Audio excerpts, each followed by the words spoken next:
Imaginez l'éveil dans un lieu d'obscurité absolue, où la chaleur est insupportable, les cris de l'agonie échos sans cesser, et le repentir est la seule entreprise éternelle. Un endroit où chaque seconde ressemble à une éternité, marquée par la douleur, le désespoir et l'absence totale de la présence de Dieu. Maintenant, demandez-vous, y a-t-il une chance d'échapper à cette destination terrifiante? Est-il possible que quelqu'un, après avoir vécu les profondeurs de l'enfer, puisse reprendre vie? Et si cela se produisait, quel serait le message apporté par quelqu'un qui a vécu l'indescriptible? Cette idée est aussi fascinante que effrayante. Depuis les temps anciens, l'être humain a cherché des réponses au mystère de la mort, en particulier sur l'enfer, sa nature et s'il y a un espoir au-delà. Cependant, la Bible, la source maximale de vérité pour les chrétiens, offre des réponses directes et profondes à ces questions. Dans ce récit, plongeons-nous dans des textes bibliques, des enseignements théologiques et des rapports historiques pour démêler ce qui arrive vraiment aux morts en enfer. Y a-t-il autre chose que des souffrances éternelles, où la séparation entre les vivants et les morts est-elle définitive? Préparez-vous pour un voyage qui affrontera vos idées sur l'éternité. L'enfer, selon la Bible, est un lieu de tourment éternel, réservé à ceux qui rejettent Dieu et vivent en rébellion contre sa volonté. Ce n'est pas seulement un état de séparation de Dieu, mais une réalité concrète de souffrance physique, mentale et spirituelle.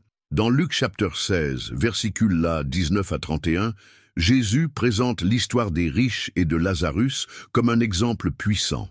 Dans ce récit, les riches, après sa mort, se trouvent à Hadès, un lieu de tourment. Il appelle un soulagement, mendiant même une goutte d'eau pour soulager sa douleur. Sa supplication ne répond pas, soulignant l'irréversibilité du destin après la mort. Ce passage décrit non seulement la souffrance de ceux en enfer, mais souligne également la justice de Dieu, tandis que l'homme riche, négligeant les nécessiteux de la vie, fait maintenant face à son choix. De plus, la figure de Lazare, accueilli au sein d'Abraham, symbolise le confort éternel pour les justes. Ce contraste renforce l'idée que le destin final des hommes est directement influencé par leurs actions et leur foi tout au long de la vie. L'enfer n'est pas une deuxième chance, mais de la conséquence finale. La Bible est catégorique à dire qu'il existe un abîme insurmontable entre les vivants et les morts. Dans Ecclésiaste, le chapitre 9, versets 5 et 6, Salomon déclare qu'après la mort, les morts ne font pas partie des événements de la terre et ne savent rien sous le soleil. Cet abîme est non seulement physique, mais spirituel, représentant une séparation définitive qui empêche toute communication directe entre les deux mondes. Cette vérité démonte l'idée que les morts peuvent interagir avec les vivants, que ce soit pour offrir de l'aide, du confort ou des alertes. La seule exception à cette règle est lorsque Dieu permet à un événement surnaturel de se produire pour atteindre ses objectifs, comme dans le cas du prophète Samuel, que nous verrons plus tard. En dehors de cela, toute tentative de contacter les morts est condamnée par les Écritures comme une pratique interdite et dangereuse. Cette séparation pointe également la souveraineté divine. Seul Dieu a l'autorité sur la vie et la mort. Pendant que nous sommes en vie, nous avons la possibilité de nous réconcilier avec Dieu et de garantir un destin éternel à ses côtés. Après la mort, ce choix n'est plus possible, et l'état de l'âme est fixé par l'éternité. En unissant ces deux perspectives, la Bible nous met au défi de vivre conscient de nos choix et de l'impact éternel qu'ils ont. Ce n'est pas seulement ce que nous faisons, mais qui décidons-nous de suivre, nous-mêmes, le monde ou Dieu? Ce choix détermine où nous passerons l'éternité. L'un des épisodes les plus intrigants et les plus débattus sur le retour se produit d'abord à Samuel 28. Le roi Saül, face à une bataille imminente contre les Philistins et se sentant abandonné par Dieu, commet un acte désespéré, cherche un moyen de douleur à invoquer le prophète Samuel. Saül savait qu'une telle pratique était abominable aux yeux de Dieu. Deutéronome chapitre 18 versets 10 à 12, mais dans son désespoir, il a ignoré les commandements divins. Lorsque le médium fait le rituel, quelque chose se produit. Elle semble voir un Dieu grimpant de la terre. 1 Samuel chapitre 28, versicule 13, et Saul reconnaît la figure comme Samuel. La prétendue Samuel prophétise la défaite de Saul et de sa mort le lendemain, qui se produit en fait. Cela soulève une question cruciale. Était-ce vraiment Samuel qui est apparu, ou une manifestation démoniaque conçue pour tromper Saul? Beaucoup de théologiens croient que ce n'était pas Samuel, mais une illusion générée par les forces du mal. Ils soutiennent que Dieu ne permettrait jamais à un véritable prophète d'être manipulé par des pratiques cachées, surtout quand il avait déjà retiré sa présence de Saul. De plus, le caractère de Dieu est cohérent. Il condamne sévèrement la nécromance et le contact avec les morts. D'autres érudits, cependant, soutiennent que Dieu a permis à Samuel d'être invoqué pour remplir un but spécifique, mettant l'accent sur le jugement de Saul. Quelle que soit l'interprétation, le récit met en évidence deux vérités importantes. Premièrement, Dieu est souverain et le sort des âmes est entre ses mains. Deuxièmement, la recherche de réponses dans les pratiques interdites nous conduit à la tromperie et à la destruction. La parabole des riches et de Lazarus, racontée par Jésus dans Luc chapitre 16, versets 19 à 31, aborde directement l'idée que les morts reviennent pour alerter les vivants. Dans l'histoire, les riches, dans les tourments de Hadès, supplient Abraham de renvoyer Lazare sur terre pour avertir ses 5 frères et les empêcher de se terminer par ce lieu de souffrance. La réponse d'Abraham est claire et franche. Ils ont Moïse et les prophètes, entendez-nous. Lucas chapitre 16, versicule 29. Cela signifie que les vivants ont déjà la révélation nécessaire pour comprendre le danger du péché et le besoin de repentir. La parole de Dieu est suffisante en tant que guide, avertissement et direction pour le salut. Abraham renforce ce point en déclarant « S'ils n'entendent pas Moïse et les prophètes, ils ne croiront pas, même s'ils ressuscitent quelqu'un d'entre les morts. » Lucas chapitre 16, versicule 31. Cette déclaration révèle la profondeur de la dureté du cœur humain. Même face à des signes extraordinaires, beaucoup rejettent la vérité de Dieu. Ce passage sert également d'avertissement contre la recherche d'expériences surnaturelles en tant que substitut à la foi. Dieu nous appelle à croire en sa parole et à faire confiance à sa révélation, et non à des manifestations externes. De plus, l'histoire démontre que le destin éternel des hommes est scellé après la mort, éliminant toute possibilité de mission de retour pour alerter les vivants. La résurrection de Lazarus est l'un des miracles les plus impressionnants effectués par Jésus, raconté dans Jean 11. Lazare, frère de Martha et Marie, était mort et a été enterré il y a 4 jours, au point que son corps avait déjà commencé le processus de décomposition. Lorsque Jésus arrive sur place, il est reçu par Martha, qui exprime sa douleur, mais aussi sa foi. « Si vous étiez ici, mon frère ne serait pas mort. » John, chapitre 11, versicule 21. En ce moment, Jésus fait une déclaration puissante qui transcende toute compréhension humaine. « Je suis la résurrection et la vie. Quiconque croit en moi, même s'il est mort, vivra. » John, chapitre 11, versicule 25. Cette phrase a non seulement réconforté Martha, mais a également révélé le plan de Dieu pour démontrer le pouvoir divin sur la mort. En appelant Lazarus hors du tombeau, Jésus effectue non seulement un acte de compassion, mais aussi un signe prophétique de sa propre résurrection et du pouvoir qu'il a sur la vie et la mort. Il est important de noter que Lazare n'est pas revenu de l'enfer ou de l'Hadès, mais a été ramené à la vie physique par un acte souverain de Dieu. Cette résurrection a également apporté un impact social et spirituel. Beaucoup croyaient en Jésus à cause de ce miracle, mais ont également suscité la colère des chefs religieux qui craignaient de perdre leur autorité. Cela démontre que le but de Jésus en ressuscitant Lazarus est allé au-delà de soulager la souffrance immédiate. C'était une anticipation du royaume de Dieu et des preuves qu'il est le Messie promis. La résurrection de Jésus est l'aboutissement de la foi chrétienne et le plus grand événement de l'histoire de l'humanité. Après avoir enduré la croix et mourir pour les péchés du monde, Jésus a triomphé de la mort et de l'enfer, se levant le 3e jour. Cette victoire n'était pas seulement un acte surnaturel, mais la réalisation de toutes les promesses de salut faites par Dieu tout au long des Écritures. Avec sa résurrection, Jésus a démontré qu'il n'était pas seulement un prophète ou un maître, mais le Fils de Dieu, qui a pleinement autorité sur la vie et la mort. En battant le pouvoir du péché et de l'enfer, il a ouvert une manière de salut à tous ceux qui croient en lui. Sa résurrection sert également de garantie de la résurrection future de tous les croyants. Tout comme il vit, nous vivrons également, d'abord aux Corinthiens, chapitre 15, versets 20 à 22. De plus, la résurrection du Christ donne un sens à la souffrance et à la mort. Sa victoire prouve que la mort n'a pas le dernier mot et que ceux qui sont en Christ ont l'espoir de l'éternité avec Dieu.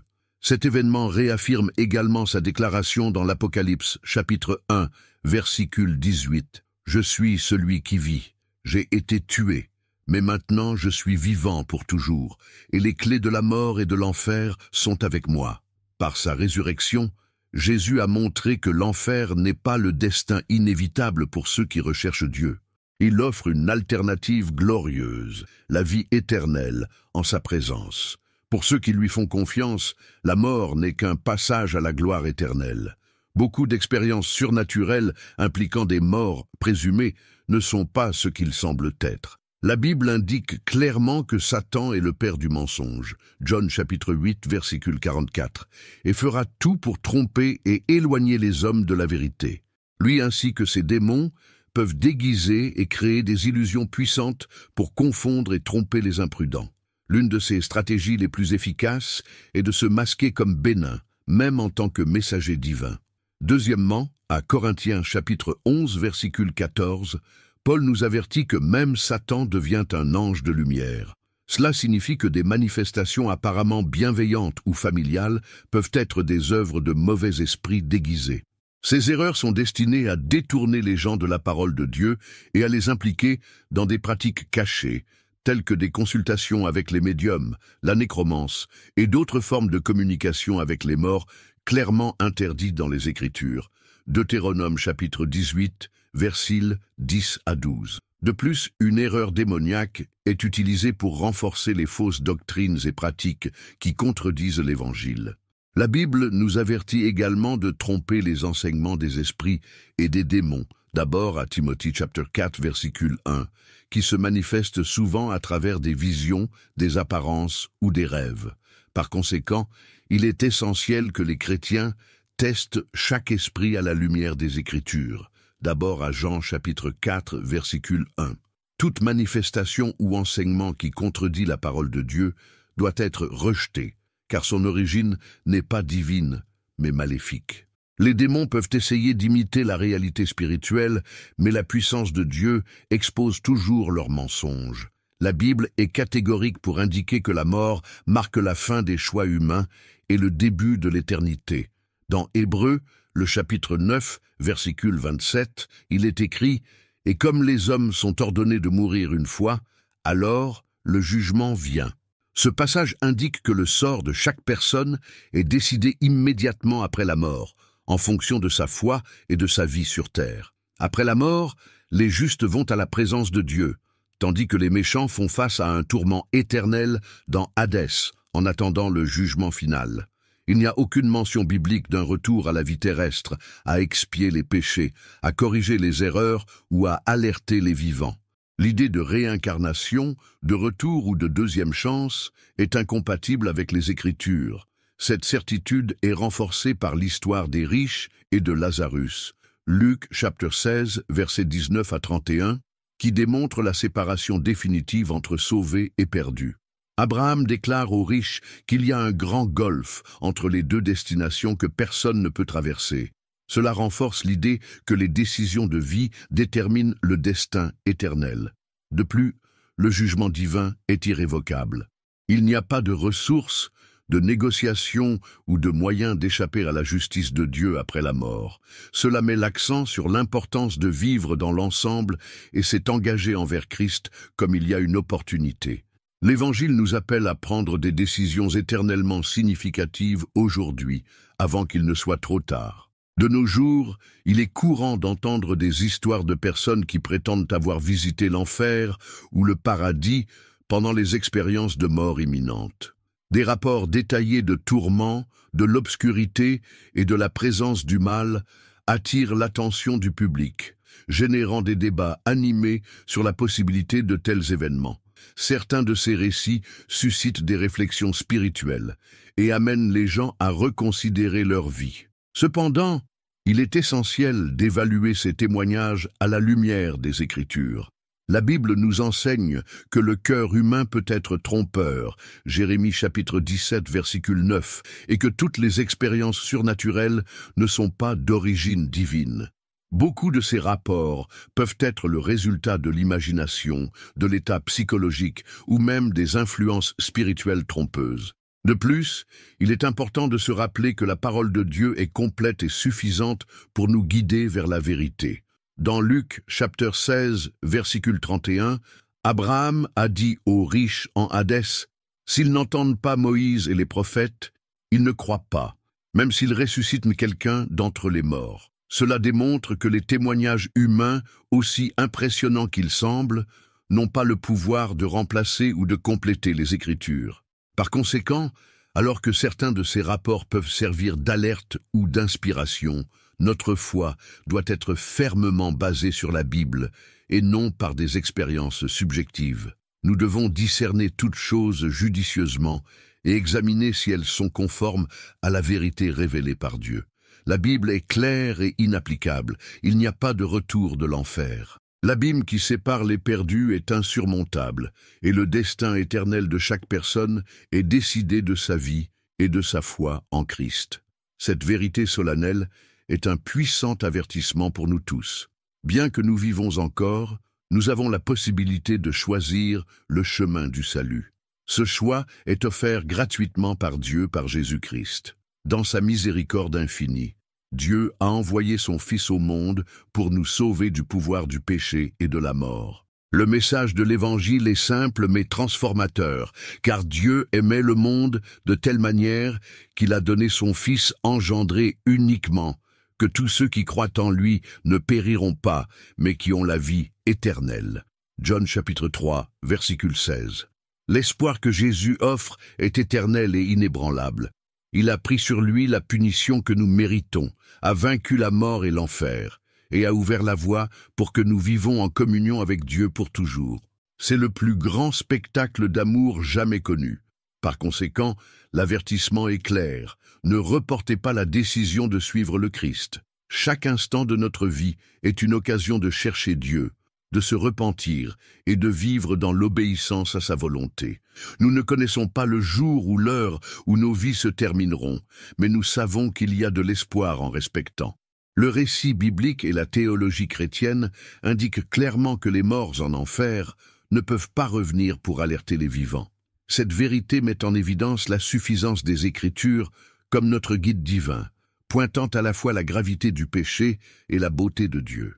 L'histoire des riches et de Lazare, les avertissements contre les pratiques cachées et les enseignements sur le jugement final renforcent que le destin éternel est décidé comme nous vivons.